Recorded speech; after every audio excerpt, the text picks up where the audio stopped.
Ουγγαγκα μπουμ μπουμ χι καπαγκούμ μπιρλιγκαγκα. Αουγγιγι αουγγιγι μπακαλαγα ουγγαγκα. Ουγγαγκα μπουμ μπουμ χι καπαγκούμ μπιρλιγκαγκα. Αουγγιγι αουγγιγι μπακαλαγα ουγγαγκα. Εμείς γιατί κοίταξε στην αρχή ούτε και κοιτάξτε αυτοί δεν ήθελαν να ακούς για να γίνει αυτό το παιχνίδι, αλλά ύστερα μόλις όπως είπαμε ότι αυτό εμείς δεν θέλαμε, αυτοί είπανε όχι, λέει, θέλουμε να γίνει, και εμείς μετά είπαμε όχι, λέμε δεν θα γίνει, θα γίνει αυτό πάλι νέος διαιτητής για να οριστεί για να αυτό ξαναγίνει πάλι το παιχνίδι.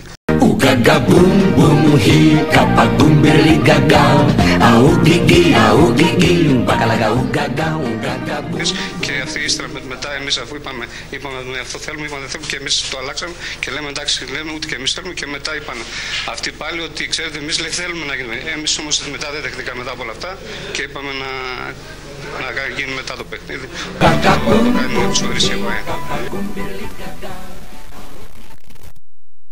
Νομίζω ότι τελικά συνεννοηθήκαμε. Αλίμονο και ωραία, μάνα μου. Έλληνες είμαστε, γινόταν να μην συνεννοηθούμε, να μου.